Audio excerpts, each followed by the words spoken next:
नमस्कार, मी पंजाब डक. आज आहे 26 जुलै 2026. मी पुणेकडे जात आहे. तर पुण्याला जात असताना एक शेतकऱ्यासाठी आनंदाची बातमी देतो. जे मी म्हटलं होतं ना, जायकवाडी धरण जवळपास 50% येईल. तर सकाळी 8 वाजेपर्यंत 49% जवळपास जायकवाडी धरण आलं आणि 80,000 पाणी परत येत असल्यामुळं आणखीन जवळपास 55-56% जाईल. म्हणून ही खास करून मराठवाड्यातल्या शेतकऱ्यासाठी आनंदाची बातमी. उजनी धरण देखील 75च्या पुढे गेलंय, म्हणजे जवळपास 78-80% गेलंय. म्हणून उजनी धरणाच्या शेतकऱ्यासाठी आनंदाची बातमी. राज्यात आणखीन जवळपास 4 ऑगस्टपर्यंत चांगला असाच दररोज वेगवेगळ्या भागात पाऊस पडणार आहे. पण एक चक्रीवादळ येत असल्यामुळं आता काय होईल, परत एक चक्रीवादळ येईल. ते पूर्व विदर्भातून पश्चिम विदर्भातून इकडं जळगावकडून असं परत उत्तर महाराष्ट्राकडे जाणार आहे. त्याच्यामुळे राज्यात पुन्हा काही भागात रिमझिम तर म्हणजे विदर्भात जोराचा पाऊस पडणार आहे. म्हणून हा अंदाज शेतकऱ्यांनी लक्ष घ्यायचा. नाशिकचे जे भागातले जे शेतकरी त्यांना एक सांगू इच्छितो की आणखीन 4 तारखेपर्यंत पावसाचा जोर असा चालू राहणार आहे. म्हणून हा अंदाज त्यांनी लक्षात घ्यायचा. तर ते चक्रीवादळ आहे ते काय होणार आहे, चंद्रपूर, गडचिरोली, नागपूर, वर्धा, भंडारा, तसंच इकडे अमरावती, अकोला तसंच जळगावकडे जाणार. जळगावून परत नंदुरबार, धुळे आणि गुजरातकडे जात असल्यामुळं पुन्हा गुजरातला आता जसं पाऊस झाला तसंच गुजरातमध्ये पुन्हा एकदा अतिवृष्टी, अतिमुसळधार पाऊस पडणार आहे. म्हणून गुजरातच्या जनतेने देखील अंदाज लक्षात द्यायचा. कारण की गुजरातला पाऊस पडत असल्यामुळं ते पाऊस उत्तर महाराष्ट्राला पडणार आहे. म्हणून उत्तर महाराष्ट्रात पडला तर परत आपल्या नद्याला पाणी येणार आहे. म्हणून हा अंदाज महाराष्ट्रातल्या शेतकऱ्यांना लक्षात घ्यायचा. नमस्कार, मी पंजाब डक. आज आहे 22 जुलै 2026. आजपासून परत एकदा राज्यातल्या शेतकऱ्याला अंदाज देणार आहे. कारण की शेतकऱ्याला सांगू इच्छितो की काही भागामध्ये अतिमुसळधार पाऊस पडणार आहे, काही ठिकाणी अतिवृष्टी होणार आहे. म्हणून हा अंदाज देण्यासाठी खास करून अंदाज देणार आहे.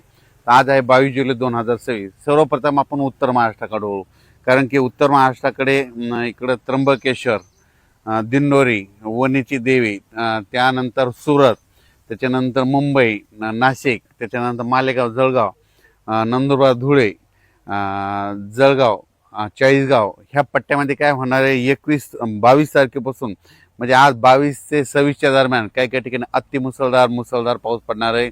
म्हणून धुळे जिल्हा, चाळीसगाव तालुका, त्याच्यानंतर जळगाव जिल्हा, त्याच्यानंतर पाचोरा, बोदवड, रावेर ह्या तालुक्यातल्या शेतकऱ्यांनी अंदाज लक्षात घ्यायचा. त्याच्यानंतर नाशिक, मालेगाव, कळवण, सटाणा, नामपूर, येवला त्या सगळ्या पट्ट्यातल्या नाशिक जिल्ह्यात तर सगळ्यांनी काय करायचं, या 21 ते 26च्या दरम्यान नाशिक, उत्तर महाराष्ट्राकडं काही ठिकाणी अतिवृष्टी होणार आहे. म्हणून हा अंदाज लक्षात घ्यायचा. अतिवृष्टी झाल्यामुळे वडी नाल्यांना, नद्यांना पूर देखील येणार आहे. म्हणून हे देखील लक्षात घ्यायचं. म्हणजे त्याच्यानंतर मुंबईला देखील अतिमुसळधार पाऊस पडणार आहे. त्याच्यानंतर इगतपुरीकडे देखील चांगला राहणार आहे. संगमनेर, अकोले, ओझर, गणपती त्या परिसरात देखील जोराचा पाऊस पडणार आहे. जुन्नर, सिन्नर तिकडे जरी खूप या 21 ते 26 चांगला पाऊस पडणार आहे. त्याच्यानंतर कोकणपट्टी, घाटमाता म्हणजे रत्नागिरीपासून इथं पालघरपर्यंत ते घाटमाथ्यावरला पाऊस जोराचा मुसळधार चालूच राहणार आहे 26 तारखेपर्यंत. म्हणून हे अंदाज लक्षात घ्यायचा.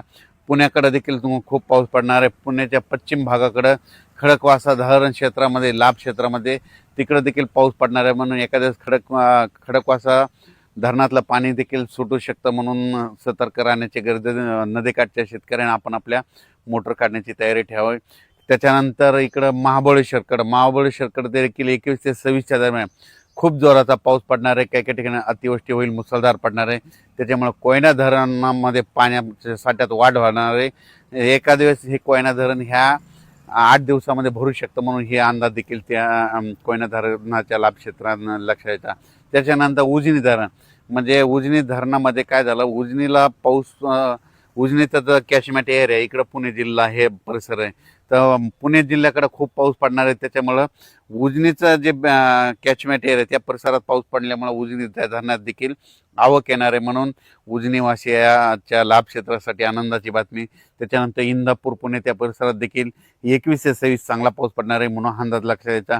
अहिल्यानगर जिल्ह्यामध्ये 22 तारखेपासून ते 26 जुलैपर्यंत चांगला पाऊस पडणार आहे. म्हणून अहिल्यानगरच्या सर्व शेतकऱ्यांना अंदाज लक्षात द्यायचा. ह्या पावसामध्ये कोणते कोणताही भाग वंचित राहणार नाही अहिल्यानगर जिल्ह्यातला, म्हणून त्यांनी हे अंदाज लक्षात यायचा.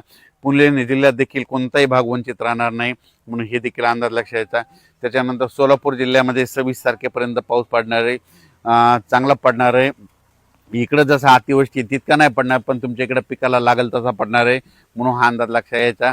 त्याच्यानंतर बीड जिल्ह्यात देखील आज 22 तारखेपासून ते 26 जुलैपर्यंत चांगला जोराचा पाऊस पडणार आहे. काही ठिकाणी ओढे नाले वाहतील, काही शेतामध्ये पाणी साचल, काही ठिकाणी रिमझिम पडेल, पण 26 तारखेपर्यंत चांगला पाऊस पडणार आहे. बीड जिल्ह्यातला अंदाज लक्षात यायचा. जालना देखील चांगला पाऊस होणार आहे. संभाजीनगर जिल्ह्यातल्या शेतकऱ्याला सांगू इच्छितो की संभाजीनगरचा उत्तरेकडला भाग म्हणजे कन्नड इकडं फुलंब्री त्या परिसरामध्ये काय होणार आहे, चाळीसगाव जळगावकडे अतिमुसळधार पाऊस पडत असल्यामुळं त्याच्या लगतच संभाजीनगर जिल्हा लागतो. त्याच्यामुळे संभाजीनगरच्या उत्तरेकडील भागामध्ये काही ठिकाणी मुसळधार पाऊस पडणार आहे. छोटे छोटे जे तळे असतील त्याच्यात देखील पाणी येणार आहे म्हणून हा अंदाज त्या संभाजीनगरच्या सर्व जिल्ह्यातल्या शेतकऱ्यांनी लक्षात यायचा. पैठण इकडं कोपरगाव राहता शिर्डी ह्या परिसरात बी चांगला पाऊस पडणार आहे, त्यांच्यासाठी आनंदाची बातमी. त्याच्यानंतर आपण परत परभणी जिल्ह्याकडे वळू. परभणी जिल्ह्यामध्ये आज 22 तारखेपासून ते 26 तारखेपर्यंत चांगला जोराचा पाऊस पडणार आहे.